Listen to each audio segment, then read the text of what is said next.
Welcome back, everybody. This is our third class in class 10th chapter I question bank series. Till now, we have covered up to question number 40, and in this video, we are going to cover further around at least 20 questions more. And if you have any doubts in our previous video, you can ask in comment section, and I will urge you to like, share, and subscribe to our channel. More you share, more you subscribe, more we feel motivated to make such content, and it is a zero cost way for you to support us. So please like, share, and subscribe. And if you have any theory regarding doubts, then you can also watch our theory videos for this chapter. We have created a complete playlist with class 10 chapter physics. There you can find out our detailed solution for and detailed understanding videos for theoretical concepts. With this, let's start today's video. We will start from question number 41, and let us clear the screen. Let us start with question number 41. So in 41, we have already completed a question like this, in which we have a prism, and on that prism a white light incidents like this.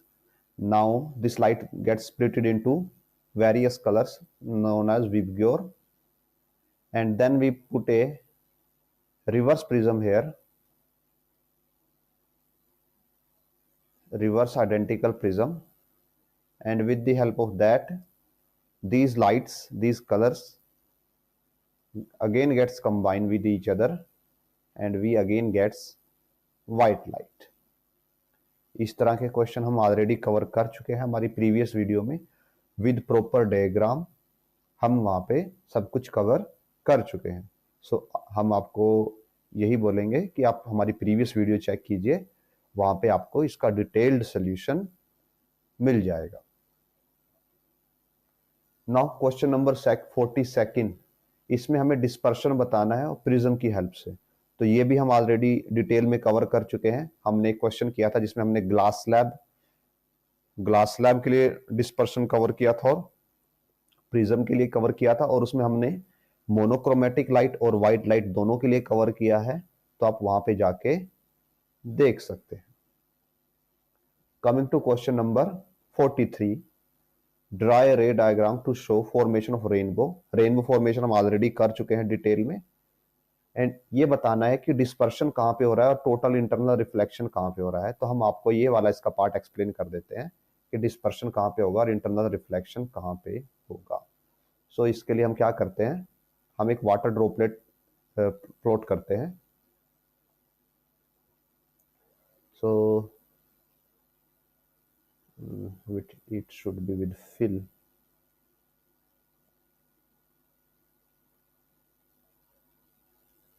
Suppose कीजिए एक water droplet है ये,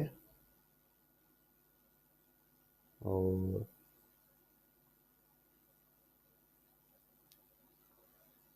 now इस पे क्या होता है, ये स्पेस में है, आसमान में है, अर्थ से ऊपर है, एंड यहाँ पे सनलाइट आती है इसके ऊपर.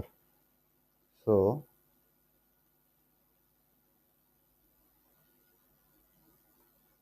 ये हम इसके ऊपर ये सनलाइट ऐसे स्ट्राइक करवाते हैं.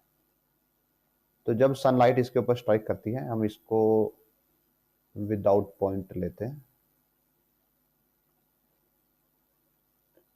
एंड ये हमें व्हाइट कलर की लेनी होगी, सॉरी, बिकॉज यहाँ पे व्हाइट लाइट आ रही है.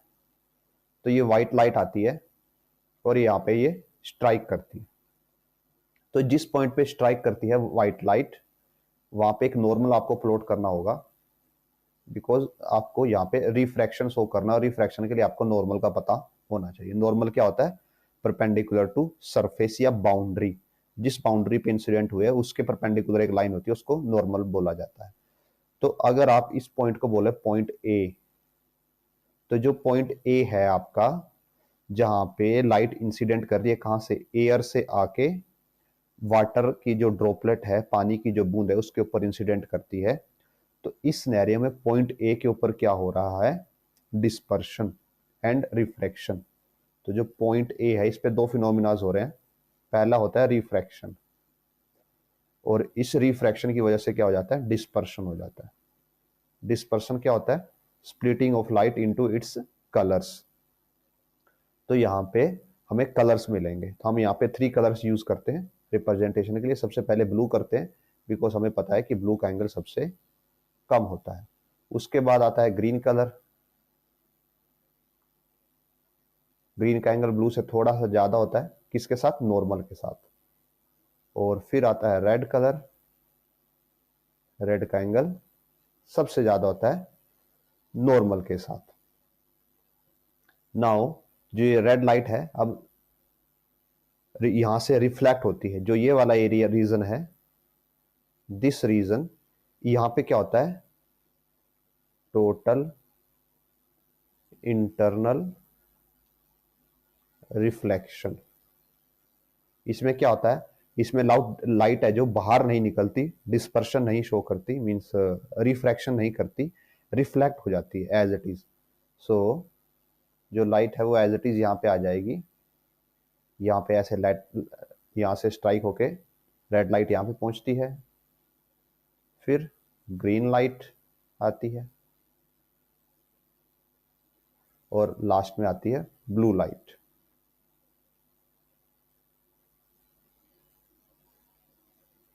और उसके बाद ये लाइट्स, तीनों लाइट बाहर आती हैं, ऐसे ब्लू लाइट बाहर आती है, फिर ग्रीन लाइट बाहर आती है, और ये एक दूसरे के पैरेलल बाहर आती है। Let me choose different one.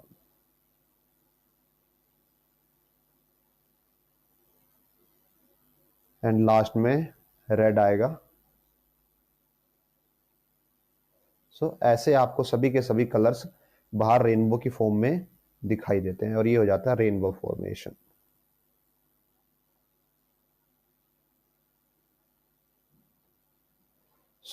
जो पॉइंट ए था वहां पे हुआ रिफ्रैक्शन एंड डिस्पर्शन, और जो यहाँ ये रीजन है, जो अपोजिट साइड है ड्रॉपलेट की, वहां पे होता है टोटल इंटरनल रिफ्लेक्शन।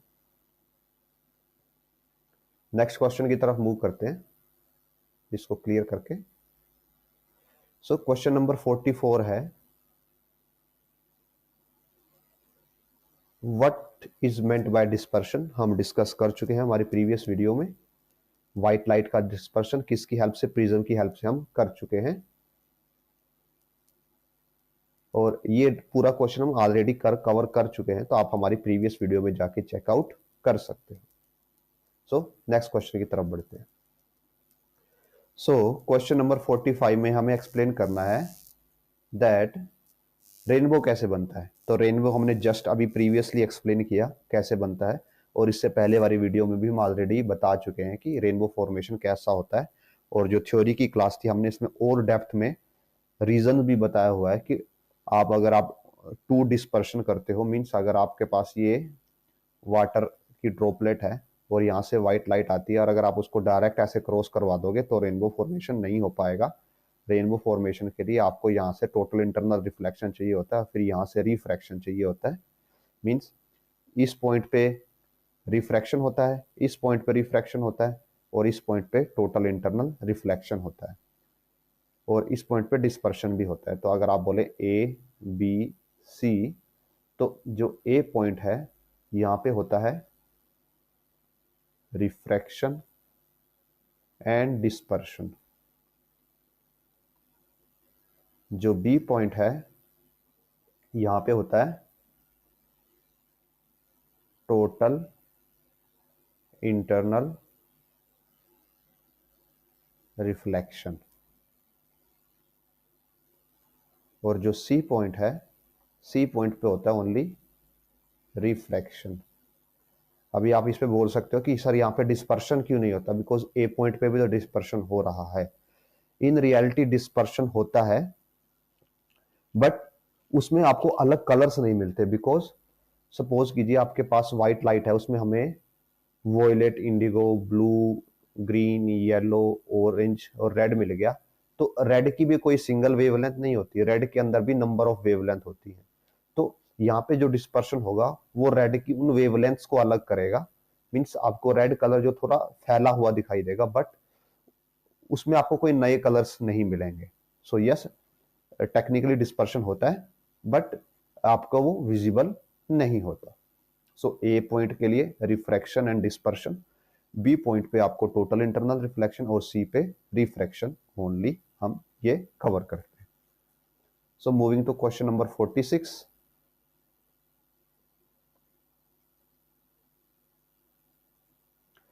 46 में हमें रीजन देने हैं। The extent of deviation of ray of light passing through prism depends upon its colour. तो कि कौन सी लाइट कितना डेविएट होगी वो उसके कलर पे डिपेंड करता है। अब ये हमने थ्योरी की क्लास में ऑलरेडी कवर किया हुआ है, और हम आपको यहाँ पे भी एक जस्ट उसका बेसिक आइडिया दे देते हैं कि ऐसा क्यों होता है।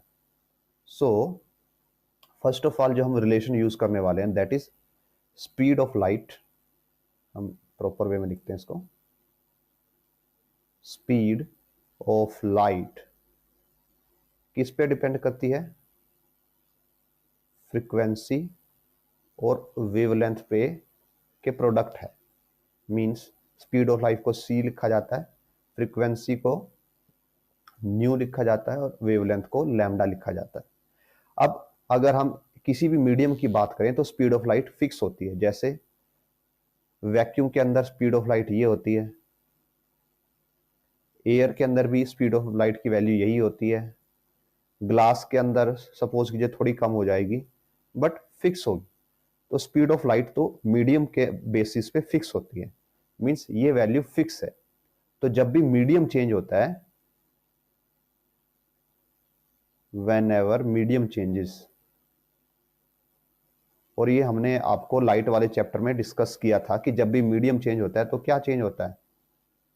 लैम्डा चेंज हो जाता है, एंड फ्रीक्वेंसी कांस्टेंट रहती है। फ्रीक्वेंसी क्यों कांस्टेंट रहती है? बिकॉज किसी भी लाइट, जो भी लाइट है वो एक रेडिएशन है, और रेडिएशन के पास एनर्जी होती है। तो वो एनर्जी चेंज नहीं होती चाहे मीडियम चेंज हो जाए, और जो एनर्जी है वो फ्रीक्वेंसी पे डिपेंड करती है। सो ओनली क्या होता है? लैम्डा चेंज हो जाता है।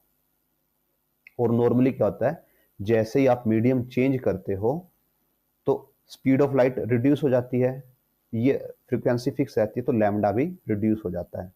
तो मीडियम चेंज होने के साथ जो लैम्डा है वो डिक्रीज हो जाता है, स्पीड ऑफ लाइट भी डिक्रीज हो जाती है। दैट्स इट, इतना बेसिक हमने कवर कर लिया।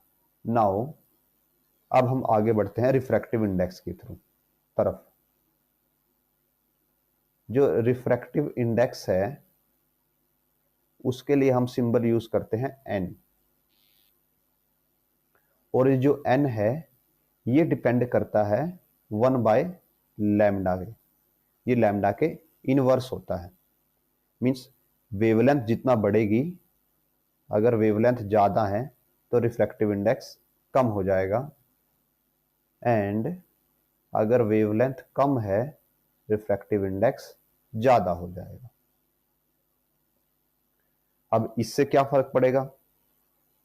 इससे फर्क ये पड़ता है दैट हमारे पास जो हमारी व्हाइट लाइट के अंदर 7 कलर्स होते हैं, कौन कौन से? विबग्योर। यहाँ पे वोयलेट की एनर्जी सबसे ज्यादा होती है, और एनर्जी का मतलब होता है फ्रीक्वेंसी। तो वोयलेट जो कलर है, ये वाला कलर, इसकी फ्रीक्वेंसी सबसे ज्यादा होती है। जो रेड है इसकी एनर्जी सबसे कम होती है, तो इसकी फ्रीक्वेंसी भी सबसे कम होती है। नाउ हमें ये पता है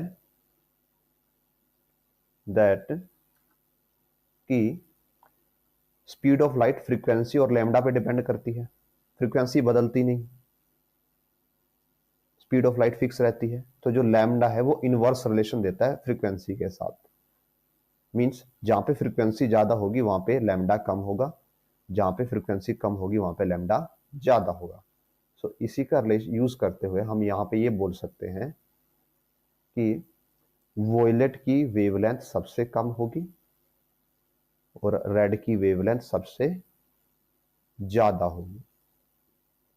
अगर ऐसा है तो हम लिख सकते हैं lambda of violet is greater than, sorry, less than, is less than lambda of red.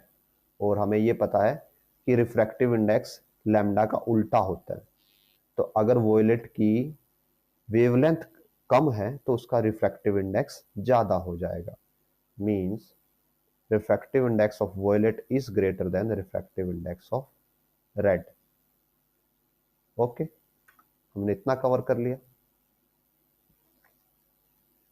ना। हमें डेविएशन मेजर करना है, तो हमारे पास रिफ्रैक्टिव इंडेक्स के लिए रिलेशन आ गया कि वोयलेट का रिफ्रैक्टिव इंडेक्स रेड के रिफ्रैक्टिव इंडेक्स से ज्यादा है, या आप ऐसे बोल सकते हो कि वोयलेट का रिफ्रैक्टिव इंडेक्स बाय रेड का refractive index is greater than 1 होगा। दोनों साइड को आप एनआर से डिवाइड कर दोगे तो ग्रेटर देन 1 आएगा। अब हम क्या करते हैं, डेमोन्स्ट्रेशन पर्पस के लिए एक ग्लास स्लैब ले लेते हैं। जब हम ग्लास स्लैब पे व्हाइट लाइट को इंसिडेंट करवाएंगे, ये व्हाइट लाइट हमने इंसिडेंट करवाई यहाँ पे, ये नॉर्मल हो गया, और अब आगे ये दो कलर में स्प्लिट हो जाएगी। कौन से रेड और वॉयलेट। तो हम एक लाइन रेड के लिए ले लेते हैं और एक लाइन हम ये ब्लू या वॉयलेट के लिए ले लेते हैं। अभी हमें इनके एंगल्स नहीं पता, ठीक है। तो नॉर्मली जब हम ये डायग्राम बनाते हैं तो हम इसमें 2 एंगल्स लेते हैं। ये अगर नॉर्मल है, ये इंसिडेंट लाइट है और ये रिफ्रैक्टेड लाइट है, तो हम ये एंगल लेते हैं, इसको बोलते हैं एंगल ऑफ इंसिडेंट। ये सपोज एंगल एक्स है, और ये एंगल लेते हैं, इसको बोलते हैं रिफ्रैक्टिव एंगल, इसको वाई बोला जाता है। और यहाँ पे रिलेशन क्या होता है, जो स्नेल्स लॉ हमने डिस्कस किया है कि इस एरिया में एयर है और ये ग्लास है। सो रिलेशन क्या होता है, that refractive index of air into sine of incident angle is equal to refractive index of glass into sine of refracted angle और sine of y। अब जब हम यहाँ पे ग्लास ले रहे थे तो हम व्हाइट लाइट की बात कर रहे थे, बट जैसे हम यहाँ पे कलर लाइट ले लेते हैं, मीन्स हमें पता है क्योंकि व्हाइट लाइट के अंदर कलर्स होते हैं, तो इसकी जगह पे उस कलर का रिफ्रैक्टिव इंडेक्स आता है। तो अगर हम ये रिलेशन दोनों कलर्स के लिए लिखें,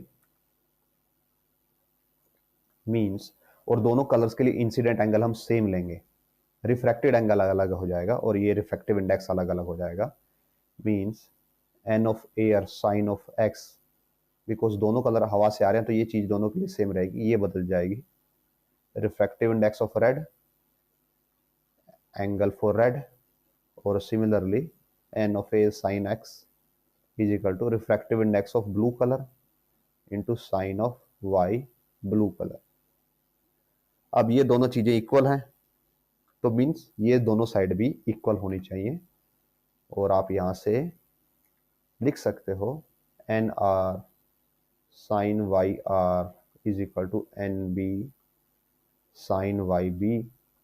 और अगर आप यहाँ पे ब्लू बाय रेड करते हो तो हमारे पास आ जाता है sine y r red by sine violet is equal to blue by red. और ये क्या है, रिफ्रैक्टिव इंडेक्स है, और हमें ये पता है कि वॉयलेट का रिफ्रैक्टिव इंडेक्स बाय रेड का रिफ्रैक्टिव इंडेक्स ग्रेटर देन 1 होता है, और वॉयलेट और ब्लू का रिफ्रैक्टिव इंडेक्स एक जैसा ही होता है, बिकॉज ये दोनों एक दूसरे के पास आते हैं स्पेक्ट्रम में। तो अगर ये ग्रेटर देन 1 है तो ब्लू के लिए भी ग्रेटर देन 1 ही होगा। मीन्स ये टर्म हो जाएगी ग्रेटर देन 1, और आप यहां से लिख सकते हो sine of Y R by sine of Y B is greater than 1। और ये अगर आप यहां से साइन रिमूव कर दो तो आपको मिल जाएगा रेड कलर के लिए refractive angle by blue colour के लिए refractive angle is greater than 1, और रेड कलर का जो एंगल है वो ब्लू कलर के एंगल से ज्यादा होगा। और ये एंगल कहां से मेजर किया जा रहा है? नॉर्मल से, मींस यहां से। सो रेड कलर बाहर की तरफ आएगा और ब्लू कलर अंदर की तरफ आएगा।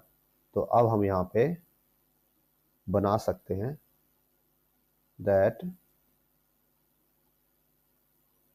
जो रेड कलर है वो बाहर की तरफ आएगा और जो ब्लू कलर है वो अंदर की तरफ आएगा, बिकॉज ब्लू कलर का एंगल कम है और रेड कलर का एंगल ज्यादा है। सो ऐसे हम प्रूव कर सकते हैं कि यस, पहली तो बात डिस्पर्शन होगा। डिस्पर्शन का मीनिंग होता है कि कलर का अलग अलग हो जाना। अब कलर अलग अलग क्यों हो रहे हैं? बिकॉज हर कलर का एंगल अलग अलग होगा, उसकी वजह से कलर अलग अलग हो रहे हैं। तो इससे एक तो आपने डिस्पर्शन को प्रूव कर दिया और दूसरा आपने ये भी प्रूव कर दिया कि कलर का जो एंगल है वो उसके रिफ्रैक्टिव इंडेक्स पे डिपेंड करता है। जिसका रिफ्रैक्टिव इंडेक्स ज्यादा होगा उस हिसाब से उसका एंगल वेरी करेगा। जिसका जितना ज्यादा रिफ्रैक्टिव इंडेक्स, उसकी बेंडिंग उतनी ज्यादा और एंगल उतना कम। यहाँ पे एक चीज ध्यान रखने की है दैट अगर ये पूछा जाए कि कौन सा कलर सबसे ज्यादा बेंड हो रहा है तो वो ब्लू कलर है, क्योंकि उसका पाथ सबसे ज्यादा चेंज हुआ। रेड कलर का पाथ सबसे कम चेंज हुआ। रेड कलर ऐसे ही आ रहा था और लगभग ऐसे ही निकल गया। तो सबसे ज्यादा बेंड कौन हुआ? वो ब्लू कलर। और सबसे कम एंगल किसका है? ब्लू का। सबसे कम बेंड कौन हुआ? That is red colour. और सबसे ज्यादा एंगल किसका है? That is red colour. So हमने ये कवर कर लिया पूरा कि कैसे डिस्पर्शन हुआ और डिस्पर्शन को हमने प्रूव भी कर दिया मैथमेटिकली। नाउ ये पूछा गया है कि light of red colour are used for dangerous signal. Danger signal में रेड कलर की लाइट को क्यों यूज किया जाता है? तो हम स्क्रीन क्लियर करते हैं पहले, फिर आपको एक्सप्लेन करते हैं। सो अभी हमने आपको बताया था दैट कि जो रेड कलर है, रेड कलर की वेवलेंथ ज्यादा है ब्लू कलर से। और जब हमने स्कैटरिंग की थ्योरी की थी तो स्कैटरिंग की थ्योरी में हमने बताया था कि जो स्कैटरिंग है वो डिपेंड करती है 1/λ4 पे। मीन्स लैम्डा की पावर 4 पे डिपेंड करती है, और जिसकी लैम्डा ज्यादा होगी उसकी स्कैटरिंग कम होगी। तो आप यहां से लिख सकते हो कि जो स्कैटरिंग होगी रेड कलर के लिए, स्कैटरिंग फॉर रेड वो कम होगी किसके कंपैरिजन में?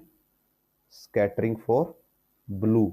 मींस अगर कहीं पे रेड कलर है तो वो बिखरेगा नहीं, वो स्ट्रेट पाथ फॉलो करेगा। इसका मीनिंग क्या होगा कि अगर आपके पास रेड कलर है, मींस आपके पास एक रेड कलर की रे है, तो वो स्ट्रेट, आपके पास अगर दो रेड कलर की लाइट हैं तो वो दोनों स्ट्रेट चलती रहेंगी, एक दूसरे के साथ पैरेलल चलती रहेंगी, स्ट्रेट चलती रहेंगी और दूर तक स्ट्रेट जा सकती हैं, तो दूर तक दिखाई देंगी। बट अगर सेम सिनेरियो किसके लिए होता है? ब्लू कलर के लिए होता है। तो ब्लू कलर के केस में क्या होगा? ये लाइट एक दूसरे से दूर जानी स्टार्ट हो जाएंगी, मीन्स फैलना स्टार्ट हो जाएंगी। और जब ये फैलना स्टार्ट होंगी तो इस पॉइंट पे जाके इसकी लाइट की इंटेंसिटी कम होती जाएगी और एक टाइम के बाद इतनी कम होगी कि लाइट दिखाई नहीं देगी। सो दैट्स वाई हम डेंजर सिग्नल में रेड कलर का यूज करते हैं, बिकॉज ये कलर स्कैटर नहीं होता। स्कैटर ना होने की वजह से इसको ईजिली दूर से भी देखा जा सकता है। ब्लू कलर के साथ ऐसा नहीं होता, ये कलर स्कैटर हो जाता है, इसलिए इसको दूर से देखना डिफिकल्ट हो जाता है। So that's why danger signal में रेड लाइट का यूज किया जाता है। So coming to question number 47।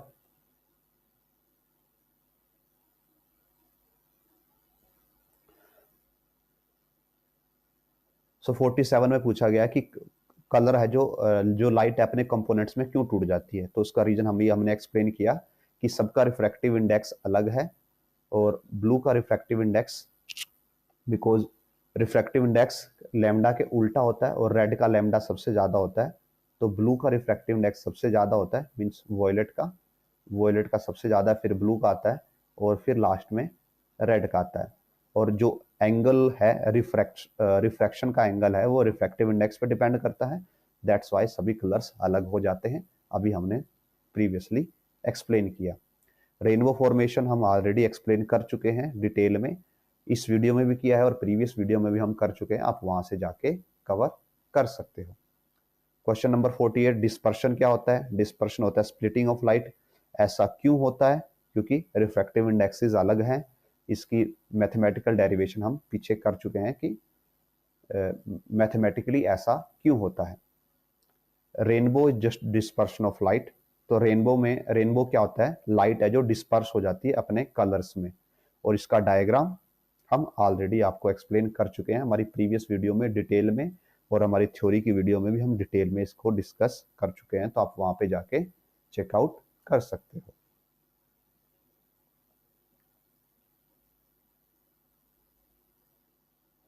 Question number 49 है, यहाँ पे हमें इस रे का पाथ को ट्रेस करना है।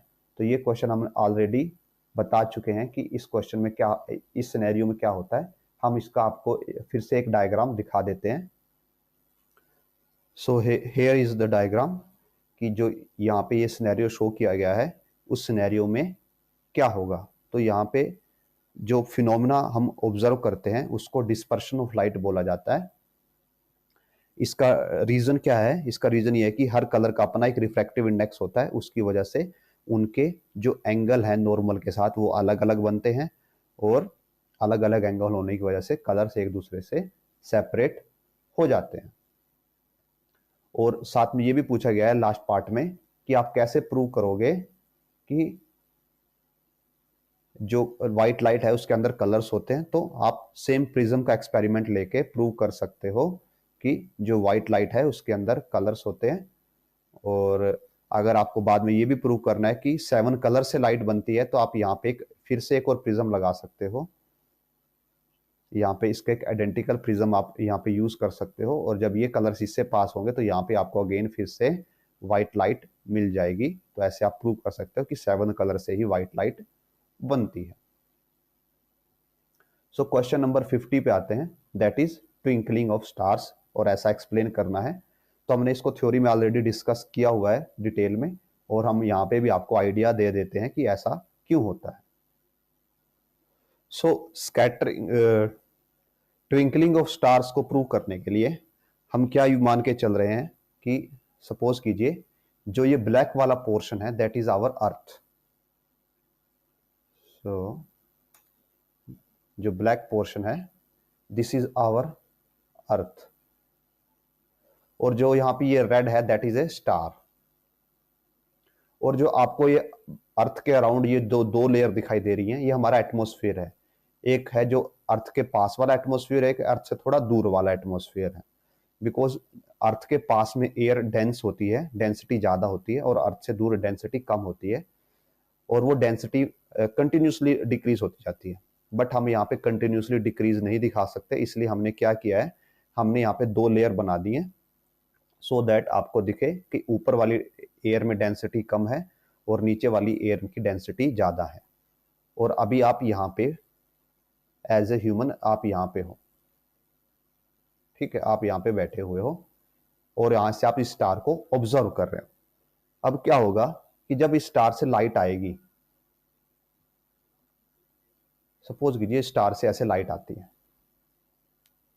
तो अब तक ये लाइट कहाँ थी? स्पेस में ट्रेवल कर रही थी, वैक्यूम में ट्रेवल कर रही थी, तो वहां पे कोई रिफ्लेक्शन नहीं होता, कोई रिफ्रैक्शन नहीं होता। बट जैसे ही ये लाइट कहाँ पे हमारे एटमॉस्फेयर में एंटर करती है, तो एटमॉस्फेयर में इसको क्या मिलती है? एयर। एयर का रिफ्रैक्टिव इंडेक्स वैक्यूम से थोड़ा सा ज्यादा है, माइन्यूटली सा ज्यादा है, तो उससे ये लाइट क्या होती है? बेंड होती है। तो सपोज कीजिए ये बेंड होके थोड़ा ये वाला पाथ ले लेते हैं, और अब ये फिर से इसको हाई डेंसिटी की एयर मिलती है, ये लाइट फिर से बेंड होती है, और ये लाइट हम तक ऐसे पहुंचती है। तो अगर हम इस लाइट का पाथ को रिट्रेस करें वापस, अगर हम इसके पाथ को रिट्रेस करें, क्योंकि हमारे पास तो लाइट ऐसे आई है, तो हमें क्या दिखाई देगा कि जो हमारा स्टार है, हम इसको येलो कलर से रिप्रेजेंट करते हैं। सपोज हमें ये दिखाई देगा कि स्टार यहां पे है, हमारा स्टार यहां पे है। अब जो हमारे अर्थ की एयर है वो फिक्स नहीं रहती, वो परमानेंटली मूव करती रहती है। मूव करने की वजह से उसकी डेंसिटी में चेंजेस आते रहते हैं। तो ऐसा बिल्कुल पॉसिबल है कि कुछ टाइम के बाद डेंसिटी चेंज हो जाए, और चेंज होने की वजह से ऊपर की डेंसिटी, जो एयर की डेंसिटी है, वो बहुत ही कम हो जाए, मीन्स इतनी कम हो जाए कि वहां पे रिफ्रैक्शन हो ही ना। तो उस केस में क्या हो जाएगा, जब हमें पहले केस में स्टार यहाँ पे दिखाई दे रहा था, अब हम क्या करते हैं कि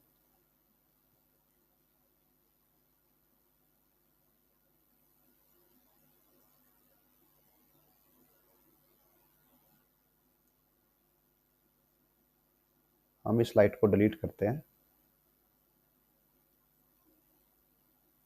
और अब यहाँ पे सपोज कीजिए डेंसिटी ऐसे चेंज हो जाती है कि लाइट रिफ्रैक्ट होती ही नहीं। वेट ए मिनट, हम उस लाइट को एज इट इज रखते हैं। हाँ, अब डेंसिटी ऐसे चेंज होती है कि लाइट रिफ्रैक्ट होती ही नहीं। सो ये लाइट ही स्ट्रेट चलती है, सीधा चलती है, और ये लाइट अब आपको ऐसे पहुंचती है। अब जाके यहाँ पे रिफ्रैक्शन होता है। सो उस सिनेरियो में क्या होगा कि अब ये आपके पास ऐसे पहुंचती है, और अब आपके पास लाइट ऐसे आ रही है, तो आपको क्या लगेगा कि स्टार कहाँ पे है।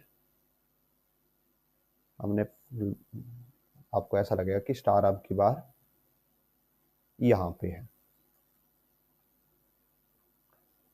सो आपके लिए स्टार की पोजीशन है जो ऐसे चेंज होती रहेगी, मींस कभी यहाँ पे है, कभी यहाँ पे आ जाएगी, कभी यहाँ पे आ जाएगी, कभी यहाँ पे आ जाएगी। अभी जो स्टार्स होते हैं हमसे इतना दूर होते हैं कि हमारे आंखों के लिए वो क्या है, बिल्कुल एक पॉइंट पार्टिकल है, उनका कोई प्रैक्टिकल साइज नहीं है। इसलिए जो उनकी पोजीशन में शिफ्ट होता है, वो शिफ्ट उनके साइज से बहुत बड़ा होता है। सो दैट्स वाई हमें लगता है कि पहले स्टार यहाँ पे था, अब वो यहाँ पे आ गया, मीन्स वो मूव नहीं हुआ। पहले यहाँ पे जैसे आपके पास कोई बल्ब यहाँ पे ग्लो कर रहा था, अब वो बल्ब यहाँ से टर्न ऑफ हो गया और अब यहाँ पे आ गया। फिर से एयर मूव करती है, एयर की डेंसिटी में वेरिएशन होती है, अब वो बल्ब यहाँ पे ग्लो करने लग गया। तो आपको ऐसा लगता है कि कोई चीज है जो बार बार ऑन ऑफ हो रही है और अलग अलग जगह हो रही है। ये हमने जो सिचुएशन में मीन्स जो वेरिएशन है वो आपको बहुत बड़े साइज में दिखाए हैं। एक्चुअली में स्पेस इतना बड़ा है कि आपका जो वेरिएशन है, वो वेरिएशन आपको जस्ट उस पॉइंट के आसपास ही दिखाई देता है। मीन्स अगर यहाँ पे स्टार है तो आपको उसके आसपास ही ये चीजें होती हुई दिखाई देती हैं, उसी छोटे स्मॉल से एरिया में। तो इसलिए आपको लगता है कि स्टार जैसे ऑन ऑफ हो रहा हो या ट्विंकल कर रहा है। सो यही रीजन है कि आपको स्टार्स ट्विंकल करते हुए क्यों दिखाई देते हैं।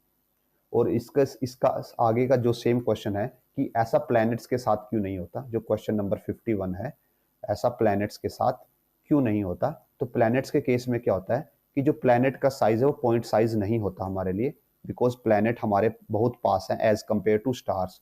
तो प्लैनेट्स का साइज बहुत बड़ा होता है, और उनके साइज में, साइज के कंपैरिजनली जो शिफ्ट है वो बहुत छोटे होते हैं। मीन्स या तो प्लैनेट आपको यहाँ पे दिखेगा, फिर आपको प्लैनेट यहाँ पे दिखेगा, फिर प्लैनेट आपको यहाँ पे दिखेगा, फिर प्लैनेट आपको यहीं पे दिखेगा।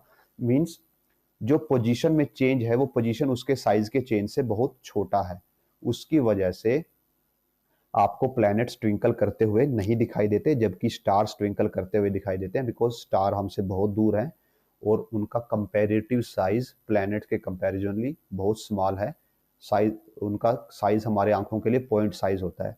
तो उनकी पोजीशन में अगर थोड़ा सा भी फ्लक्चुएशन आता है, किसकी वजह से, रिफ्रैक्शन की वजह से, जो हमारा एटमोसफेयर करवाता है, हमारे अर्थ का एटमोसफेयर रिफ्रैक्शन करवाता है, अगर उसमें स्मॉल चेंज भी आता है तो उसको हमारी आई नोटिस कर पाती है, बिकॉज उसका साइज बहुत ही स्मॉल है। दैट्स वाई हमें जो स्टार्स हैं वो ट्विंकल करते हुए दिखाई देते हैं और प्लैनेट्स ट्विंकल करते हुए दिखाई नहीं देते।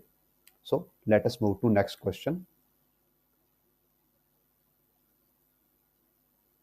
एडवांस सनराइज और डिलेड सनसेट ये एक्सप्लेन करना है। ये हम थ्योरी क्लास में डिटेल्ड में एक्सप्लेन कर चुके हैं, और ट्विंकलिंग ऑफ स्टार भी हमने यहाँ पे अभी जस्ट एक्सप्लेन किया है। तो ये सब वीडियो आप हमारी थ्योरी की क्लास में जहाँ पे देख सकते हैं, हमने वहाँ पे प्रॉपर डायग्राम्स के साथ रिप्रेजेंट किया है, और प्रॉपर डायग्राम एंड रे डायग्राम के साथ कि कैसे रिफ्रैक्शन होगा, कैसे अपेरेंट पोजीशन चेंज होगी, ये सब हमने वहाँ पे एक्सप्लेन किया है। आप वहाँ पे जाके चेकआउट कर सकते हो। सो नेक्स्ट क्वेश्चन पे मूव करते हैं 53 पे। Next question is advance sunrise and delayed sunset. ये हम ऑलरेडी हमारी थ्योरी की क्लास में डिटेल्ड में हमने इसको एक्सप्लेन किया है, आपको वहां पे जाके आप चेकआउट कर सकते हो। ट्विंकलिंग ऑफ स्टार हमने जस्ट स्टडी किया और हमने इसको थ्योरी में भी कवर किया हुआ है, आप दोनों में से कहीं भी जाके चेक कर सकते हो। Question number 55, a star sometimes appear brighter and sometimes fainter, what is this effect called and reason बताना है। तो यही रीजन है, ये दैट इज ट्विंकलिंग, कि अगर आपको यहाँ पे स्टार एक बार दिख रहा था, उसके बाद उसकी पोजीशन चेंज होकर यहाँ पे आ गई, तो आपको ऐसा लगेगा कि ये स्टार पहले यहाँ पे ब्राइट था, अब यहाँ पे डिम हो गया और अब यहाँ पे ब्राइट हो गया। सो ये अगेन ट्विंकलिंग है और इसका रीजन हम आपको ऑलरेडी एक्सप्लेन कर चुके हैं।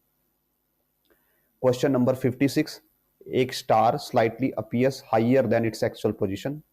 कोई भी स्टार अपनी पोजीशन से हाइयर क्यों अपीयर होता है, तो ये भी ट्विंकलिंग के अंदर कवर हो जाता है, but as a separate question हम आपको इसको एक बार एक्सप्लेन कर देते हैं। तो सपोज कीजिए कि हमारे पास अर्थ है और हम अर्थ में अभी सिर्फ एक ही लेयर लेते हैं एयर की, मल्टीपल लेयर्स नहीं लेंगे। तो सपोज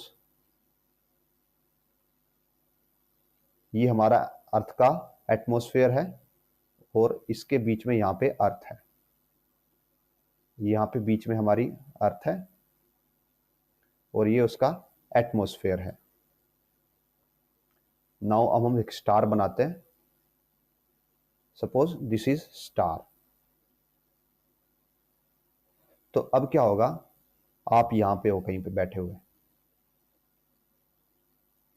आपके पास जो स्टार से लाइट आएगी वो कुछ ऐसे आएगी। नाउ ये जो स्टार और अर्थ के बीच का एरिया है ये सारा वैक्यूम है, तो यहाँ पे लाइट का ना तो रिफ्लेक्शन होता ना ही रिफ्रैक्शन होता। रिफ्लेक्शन डिस्पर्शन कुछ भी नहीं होता। बट जैसे ही वो अर्थ के एटमॉस्फेयर में एंटर करती है तो वैक्यूम के कंपैरेटिवली अर्थ का एटमॉस्फेयर एक डेंस मटेरियल है, तो लाइट क्या होती है, बेंड टुवर्ड्स द नॉर्मल हो जाती है। मींस लाइट थोड़ा सा बेंड हो जाती है ऐसे। तो अब आपके पास वो इस वे में पहुंच रही है, तो आपको क्या लगेगा कि स्टार की पोजीशन यहाँ पे है, बिकॉज हमारी आंखों को पोजीशन वहीं पे दिखाई देती है स्ट्रेट लाइन में।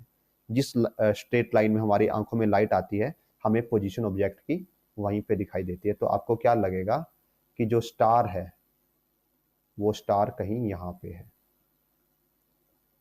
मीन्स कि आपको स्टार यहाँ पे दिखाई देगा, कलर सेम ही दिखाई देगा। और हम ऐसा कर सकते हैं, हम इसको कॉपी कर सकते हैं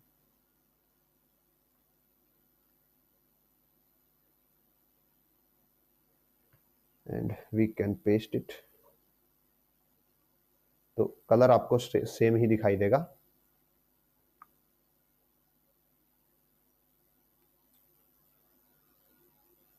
बट बस आपको जस्ट पोजीशन है, जो पोजीशन शिफ्ट हो जाएगी।